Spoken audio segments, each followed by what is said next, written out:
नमस्कार साथियों। 16 जून 2020 को एक ऐसी खबर आई जिसने हम सबको स्तब्ध करके रख दिया।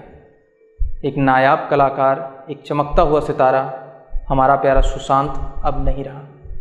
सुशांत सिंह राजपूत एक ऐसे फनकार थे जिन्होंने अपने दम पर अपनी एक अलग ही पहचान बनाई थी। बहुत सारी संभावनाएं थीं उनके जीवन में। जिस तरीके से बचपन से उन्होंने एक मजबूत हौसले के साथ बॉलीवुड में अपना एक अलग मुकाम बनाया था, हम में से बहुत सारे लोग ऐसे मुकाम पर पहुंचने के लिए दिन रात सपने देखते रहते हैं। इतनी शोहरत, इतना पैसा, सब कुछ हासिल करने के बाद भी सुशांत का ये करना हम सब फैंस को खल गया। सुशांत के ऐसा करने के पीछे बहुत सारे लोग बहुत सारी प्रतिक्रियाएं दे रहे हैं। बहुत सारे लोगों को लग रहा है कि सुशांत ने ये सब डिप्रेशन में आकर किया। बहुत सारे लोग इसे साजिशन हत्या भी कह रहे हैं। सत्य क्या है, इन सब की जांच पुलिस प्रशासन द्वारा की जा रही है। जो भी सत्य होगा वह हमारे सामने निकल कर आएगा। सुशांत ने पिछले दिनों एक ट्वीट किया था जिसमें सुशांत ने कहा है कि अगर आप मेरी फिल्में नहीं देखोगे तो वो लोग मुझे बॉलीवुड से निकाल कर बाहर कर देंगे। कौन है वो लोग, क्या है इन सब के पीछे का राज, यह सब आपके सामने धीरे धीरे आ ही जाएगा। लेकिन इन सब के बावजूद भी हमारा मानना है कि सुशांत आपको लड़ना चाहिए था। आपको इन सब से हार नहीं माननी चाहिए थी। आप हमारे आदर्श थे, आपको लड़ना चाहिए था। जहाँ तक मुझे ऐसा लगता है कि आज हमें इस पर चर्चा करने की ज़रूरत है, इस विषय पर बात करने की ज़रूरत है कि ऐसी स्थिति क्यों आती है। ऐसी स्थिति क्यों बन जाती है कि कोई आत्महत्या जैसे कठोर कदम उठाने पर मजबूर हो जाता है। बहुत सारे लोगों का मानना है कि ये कदम कायर लोग ही उठाते हैं, मगर ये सही नहीं है। ये बिल्कुल ही गलत है। ये ठीक वैसा है जैसे कोई आम डिजीज़ का मतलब इसी शब्द में छिपा है, ईज़ का मतलब होता है चैन, सुकून, आराम, और डिस का मतलब होता है ना होना। मतलब कि चैन, सुकून, आराम का ना होना। अगर यही प्रॉब्लम हमारे दिमाग में हो तो इसे हम मेंटल डिजीज़ कहेंगे। मेरे पास कुछ आंकड़े हैं जो मैं आपको बताना चाहूँगा। पूरी दुनिया में करीब 80 लाख लोग हर साल आत्महत्या करते हैं और इससे कहीं ज़्यादा लोग हर साल आत्महत्या करने की कोशिश करते हैं। ऐसा करने वालों में अधिकतर की उम्र 15 से 20 साल के बच्चों की होती है। अगर WHO के आंकड़ों को देखें तो ऐसा करने वाले 80% देश निम्न और मध्यम आय वाले देश हैं। आत्महत्या के कारणों पर अगर हम गौर करें तो depression, bipolar disorder, autism, personality disorder आदि को इसके लिए जिम्मेदार माना जाता है। और इसमें से सबसे ज़्यादा असरदार कोई है तो वो है डिप्रेशन। ये जो डिप्रेशन वर्ड है आजकल बहुत ही कॉमन हो गया है। हर दूसरे शख्स को आप कहते हुए सुन सकते हैं कि यार मैं बहुत ही डिप्रेस्ड हो गया हूँ। इनफैक्ट हमारी सोसाइटी के छोटे छोटे बच्चे जिनके ऊपर अभी किसी भी प्रकार की कोई भी जिम्मेदारी नहीं है, आप उन्हें भी यह कहते सुन सकते हैं कि uncle I am so depressed. तो हम सबसे पहले समझने की कोशिश करते हैं कि डिप्रेशन और अवसाद कहते किसे हैं, ये होता क्या है, और फिर देखते हैं कि इस स्थिति से निकलने के उपाय क्या हैं। क्या इसके पीछे का कारण सिर्फ एक साइकोलॉजिकल सोच है या हमारे दिमाग में फिजिकल लेवल पर भी कुछ असर होता है इसका, जिसकी वजह से हम डिप्रेस्ड हो जाते हैं। बेसिकली डिप्रेशन को हम मूड डिसऑर्डर के नाम से भी जानते हैं। अगर हम इसे आसान भाषा में समझें तो दिमाग में उठी ऐसी भावनाएं जिन्हें हम उदासी, हार, गुस्सा, निगेटिविटी आदि के रूप में जानते हैं। और अगर हम इसी के बारे में ज़्यादा सोचने लगते हैं तो हमारी रोज़मर्रा की गतिविधियों में बाधा पैदा होने लगती है और हम डिप्रेशन के शिकार होते चले जाते हैं। इस डिप्रेशन की स्थिति को हम बेहतर ढंग से 2 लेवल पर समझ सकते हैं। पहला इसका साइकोलॉजिकल लेवल और दूसरा इसका फिजिकल लेवल। साइकोलॉजिकल लेवल में कई सारी चीज़ें आती हैं, जैसे कि खुद से बहुत ज़्यादा एक्सपेक्टेशन कर लेना और उस एक्सपेक्टेशन को फुलफ़िल ना कर पाना, जिसकी वजह से हम डिप्रेस्ड हो जाते हैं। वहीं दूसरा लगातार हार का सामना करते करते हताश हो जाना, और हताशा में भी हमारे अंदर डिप्रेशन की स्थिति पैदा हो जाती है। जब हम काफ़ी ज़्यादा हताश हो जाते हैं तो भी हम डिप्रेशन के शिकार हो जाते हैं।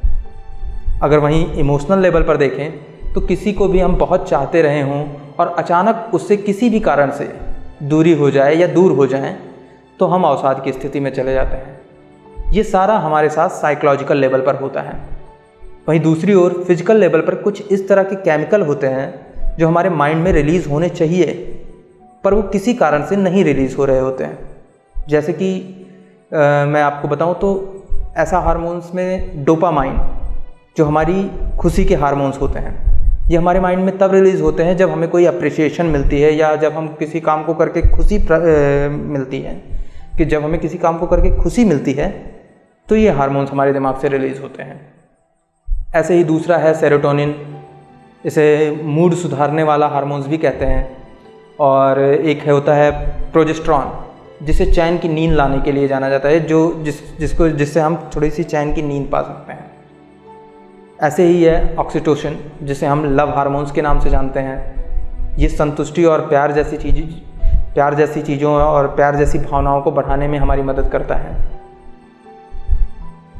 तो समझने वाली बात यह है कि हम में से अधिकतर को प्रॉब्लम पूरी तरह से नहीं दिखती। हम में से अधिकतर प्रॉब्लम को किसी एक सेगमेंट को देख लेते हैं और उसी पर ही काम करने लगते हैं। हम प्रॉब्लम को हॉलिस्टिक अप्रोच के साथ नहीं सॉल्व करने की कोशिश करते। आप मान लो कि अगर प्रॉब्लम इतनी बड़ी है और हम उसके इतने छोटे से पार्ट या आधे पार्ट, साइकोलॉजिकल पार्ट को देखें और देख लिया है, तो बार बार इसी साइकोलॉजिकल पार्ट को ठीक करने में लगे रहते हैं, इसी थोड़े से पार्ट को ठीक करने में लगे रहते हैं, जबकि हमें उस पर हॉलिस्टिक अप्रोच के साथ काम करना चाहिए। हम इसके दोनों पक्षों पर बराबर काम करना चाहिए। डिप्रेशन का जो साइकोलॉजिकल पार्ट है वो हमारे यानी कि इंसानों द्वारा ही खुद पैदा किया गया है।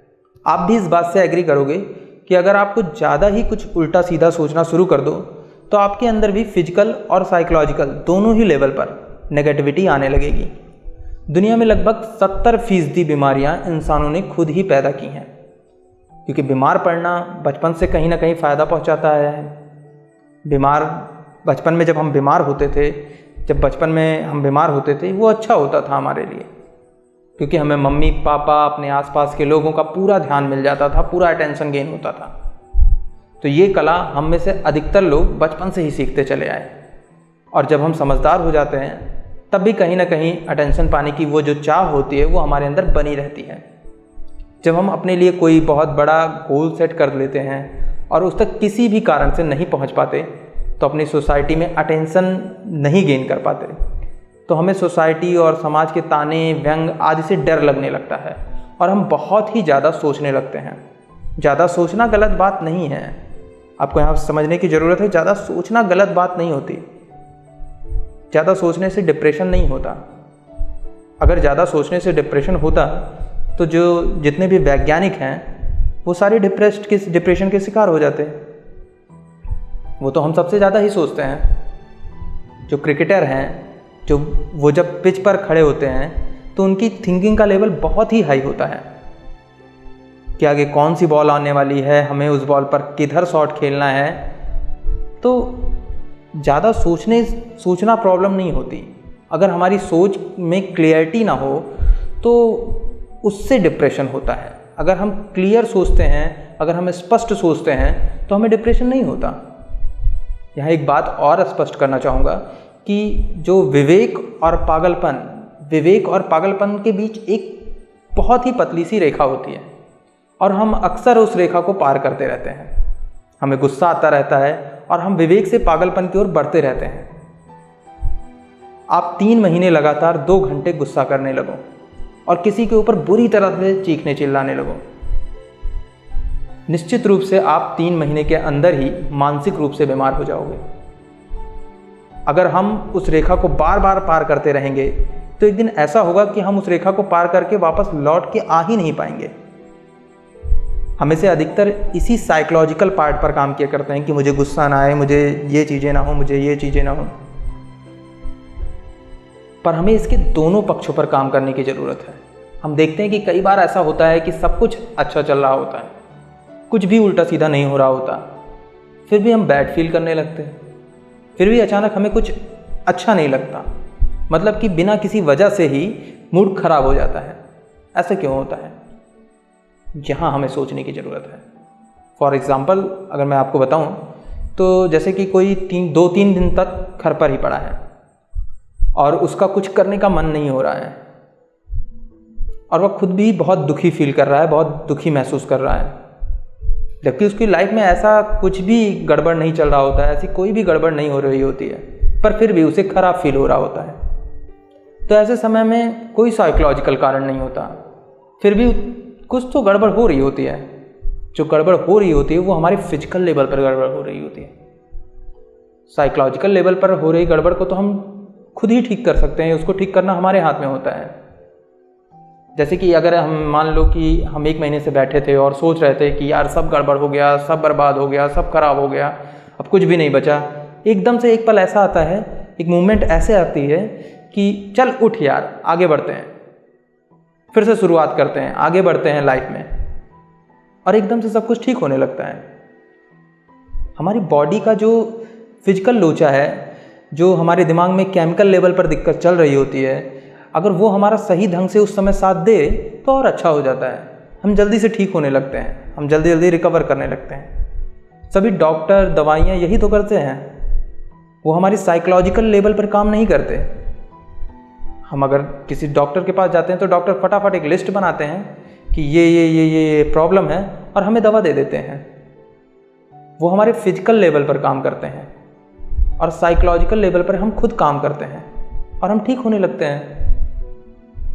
फिजिकल और साइकोलॉजिकल एक दूसरे पर प्रभाव डालते रहते हैं। जैसे कि जब हम दुखी होते हैं तो हमें सैड सॉन्ग सुनने का मन होता है और फिर हम सैड सॉन्ग सुनते रहते हैं, सुनते जाते हैं और जितना ही हम सैड सॉन्ग सुनते हैं और सैड होते चले जाते हैं। सैड सॉन्ग सुनने से हमारे अंदर सैड हार्मोन्स रिलीज़ होने लगते हैं जो हमें और ज़्यादा दुखी करते चले जाते हैं।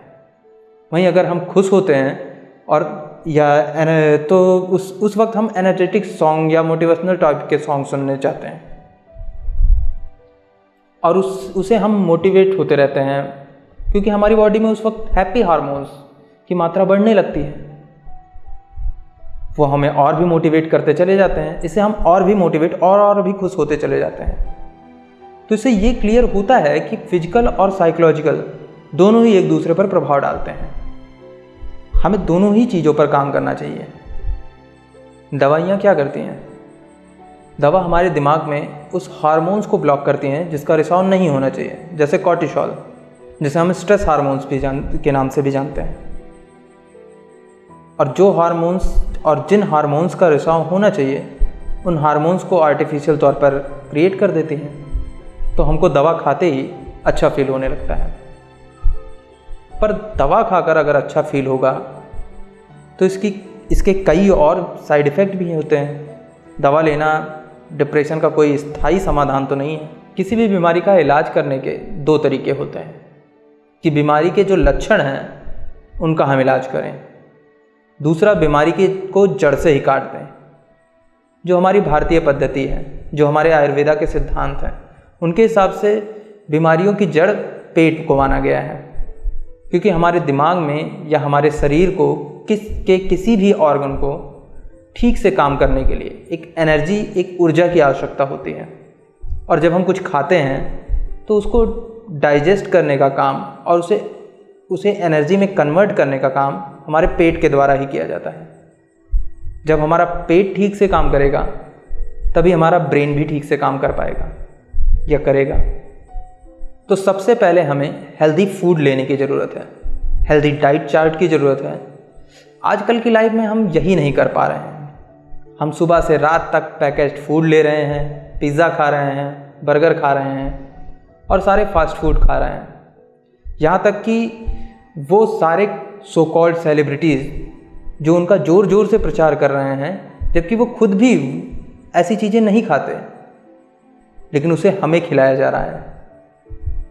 हमें भी आराम हो गया है, ऑनलाइन फटाक से मोबाइल उठाया और फटाक से हमने चीज़ों को ऑर्डर किया और मंगा कर अपना पेट भर लिया। आपको यहाँ समझने की ज़रूरत है कि फूड केवल खाना नहीं है, उसे खाने से हमारे शरीर के अंदर एनर्जी बनती है, जो हमारे शरीर के सभी अंगों को सही से चलाने के लिए और हमारे सभी हार्मोन्स को सही से चलाने के लिए बहुत ज़रूरी है। मान लो कि आप एक कार में बैठकर जा रहे हो और आपने उसमें पेट्रोल की जगह पानी डाल रखा है। आप साइकोलॉजिकली कितना भी अच्छा सोच लो कि मैं ऐसे जाऊंगा, मैं यहाँ जाऊंगा, मैं इतनी स्पीड से जाऊंगा, मैं खूब मज़े होंगे, ओए होए ओए होए, पर क्या आप जा पाओगे? नहीं, क्योंकि आपने राइट फ्यूल नहीं डाल रखा है। ठीक उसी तरह जब हम खाते हैं, जैसे हम रहते हैं, जो हम सांस लेते हैं, वो हमारा फ्यूल है। अगर ये सारी चीज़ें हमारी बॉडी में सही रूप से जाएं तो हमें दवाओं की ज़रूरत ही ना पड़े। If you take right kind of food for your body, the food is medicine without any side effect. धरती पर 5 तरीके की एनर्जी है। पहला धरती, दूसरा जल, तीसरा अग्नि, चौथा वायु और 5वां आकाश। और अगर यही 5 ढंग से हमारे शरीर में जाते हैं तो हमें फिजिकल लेवल पर कोई भी प्रॉब्लम नहीं होगी। साइकोलॉजिकल लेवल की प्रॉब्लम हम खुद सॉल्व करेंगे और फिजिकल लेवल की प्रॉब्लम ये सारी चीज़ें सॉल्व करेंगी। यहाँ धरती का मतलब फल, फ्रूट, अनाज, जितने भी धरती पर पैदा होने वाली चीज़ें हैं जो हम खाते हैं।